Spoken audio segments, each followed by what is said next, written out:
जो योजना का क्रियान्वयन किया गया, ये मूलतः पैसा बचाने के लिए किया गया। इन 4 साल की नौकरी देने के बाद सिर्फ 25% लोगों को स्थायी रूप से फौज में भर्ती किया जाएगा और बाकी 75% लोगों को रिलीज कर दिया जाएगा। एक्स सर्विसेज के लिए जो ऑलरेडी रिजर्वेशन है, उसमें सिर्फ 2.49% सरकारी पद भरे गए हैं। फिर कहा गया कि अलग अलग स्टेट गवर्नमेंट्स अनाउंस करेंगे कि जो 75% अग्निवीरों को हम छोड़ देंगे वो कहां अब्जॉर्ब होंगे। एक आध राज्य ने किया है, बाकी राज्यों ने किया नहीं। साथियों, जैसा कि आप जानते हैं, 14 जून 2022 को ये अग्निपथ योजना की घोषणा करी गई और जैसा कि 10 साल के सरकार के कार्यकाल में बिल्कुल स्पष्ट हो चुका है कि कोई संवाद, कोई चर्चा, कोई डिस्कशंस इसको लेकर किए नहीं गए और एक तरफा निर्णय लिया गया कि संपूर्ण जो भर्ती फौज की होगी, डिफेंस फोर्सेस की होगी, उसको अग्निपथ के माध्यम से किया जाएगा। कहा यह गया कि सेना की जो औसत आयु है वो ज्यादा हो रही है, उसको कम करना है। कहा यह गया कि हम लोगों को अपनी डिफेंस फोर्सेस को मॉडर्नाइज करना है। लेकिन मोटे तौर पर देखने में आया है कि ये जो योजना का क्रियान्वयन किया गया, ये मूलतः पैसा बचाने के लिए किया गया। डिफेंस एक्सपेंडिचर हमारा बढ़ रहा है और कहा जाता है कि अब कल ये परसों कहा गया कि हम डिफेंस एक्सपोर्ट से बहुत पैसा कमा रहे हैं। ये भी कहा गया कि हम आत्मनिर्भर हो रहे हैं, हम इंडिजिनस मैन्युफैक्चरिंग कर रहे हैं। अगर हमारे डिफेंस डिपार्टमेंट को इतनी आमदनी हो रही है और हम लोग इतने सक्षम हो रहे हैं, तो सबसे ज्यादा महत्वपूर्ण ये होगा कि हमारे जो शौर्यवीर सैनिक हैं, उनके जीवन के लिए, उनकी भर्ती के लिए, उनकी नौकरी, पेंशन, परिवार की सुख सुविधाओं के लिए हम लोग संसाधन को जाहिर करें। ये अग्निवीर जो बनने जा रहे हैं, इसका विरोध करने के लिए कांग्रेस पार्टी ने, जब ये योजना लॉन्च हुई उसी समय से हम लोगों ने विरोध किया था, क्योंकि हमें लगा कि ये 4 साल की नौकरी देने के बाद सिर्फ 25% लोगों को स्थायी रूप से फौज में भर्ती किया जाएगा और बाकी 75% लोगों को रिलीज कर दिया जाएगा। अभी कहा जा रहा था कि 10% की पैरामिलिट्री जो है, आर्म्ड फोर्सेस सीएपीएफ हैं, उसमें उनके लिए आरक्षण दिया गया है। लेकिन जो एक्स सर्विसेज के लिए जो ऑलरेडी रिजर्वेशन है, उसमें सिर्फ 2.49% सरकारी पद भरे गए हैं।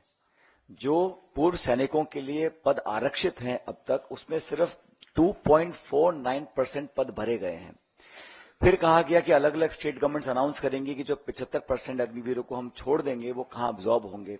एक आध राज्य ने किया है, बाकी राज्यों ने किया नहीं। बेसिकली जो लोग 4 साल की नौकरी के बाद एक कम उम्र में रिटायर हो जाएंगे, उनके भविष्य का कुछ पता नहीं, उनको पेंशन भी नहीं मिलेगी, उनको ग्रेच्युटी जो 11 लाख रुपए की दी जा रही है, उसका भी जो आधा पैसा है उनकी तनख्वाह से कट रहा है। तो कहीं ना कहीं ये कॉस्ट कटिंग के चक्कर में हम लोग अपनी सेना की भर्ती की जो प्रक्रिया है उससे खिलवाड़ कर रहे हैं।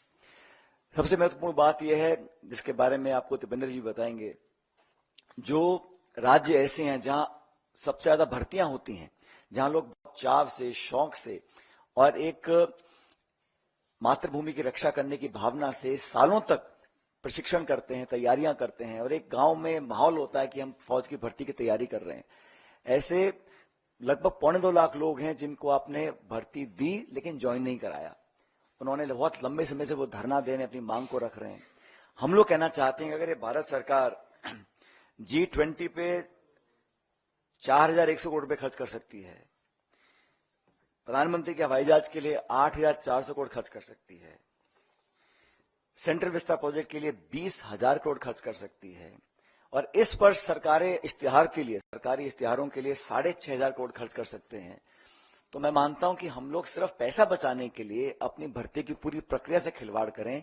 ये भविष्य के लिए, हमारी आंतरिक सुरक्षा के लिए, हमारे भारत की इंटेग्रिटी, सिक्योरिटी के लिए कहीं ना कहीं चैलेंज बन सकता है। तो हम तो आग्रह करेंगे कि लोगों को नौकरी दी जाए जिन्होंने सारी परीक्षाएं पास करी थी, लेकिन अग्निवीर के माध्यम से, अग्निपथ योजना के माध्यम से जो बहुत बड़ा खिलवाड़ हो रहा है, देखिए भारत की जो सेना है, उसके शौर्य को, उसके पराक्रम को, उसकी मेहनत और जाबाजी जो हमारे सैनिकों के पास है, उसका कोई सानी नहीं है। We are one of the finest fighting forces in the world. Our armies and our defense forces are second to none. but their valor, their strength, and their dedication to the nation should be regarded and respected for future generations. And we all feel that by compromising on the process of recruitment of the armed forces, it may not argue well for our future and for the families of those people who have willingly dedicated their lives to the service of the nation. तो मुझे लगता है कि ये सरकार ने बहुत जल्दबाजी में किया है, हम लोग इसका विरोध करते हैं। और अभी जो राष्ट्रीय अध्यक्ष खड़गे जी हैं, मल्लिकार्जुन खड़गे साहब, उन्होंने राष्ट्रपति जी को चिट्ठी लिखी है जिसके बारे में आपको अभी बताया जाएगा। लेकिन हमें मानते हैं कि जो भर्ती की प्रक्रिया है उसको बहुत गैर जिम्मेदाराना तरीके से इस सरकार ने डील किया है। और खुद जो सेना के अध्यक्ष रह चुके हैं, बड़े बड़े पदों पर रह चुके हैं, उन कई लोगों ने इस पर अपनी आपत्ति जाहिर करी है। तो कांग्रेस पार्टी उन नौजवानों के साथ है जो भविष्य में सेना के अंदर अपना भविष्य देखते हैं, उन सब लोगों के साथ हैं जो हमारे वर्दी पहनकर सरहदों पर खड़े होकर देश की रक्षा करते हैं। लेकिन भारत सरकार को इस प्रकार की स्कीम नहीं लानी चाहिए थी, हम इसके विरोध में हैं।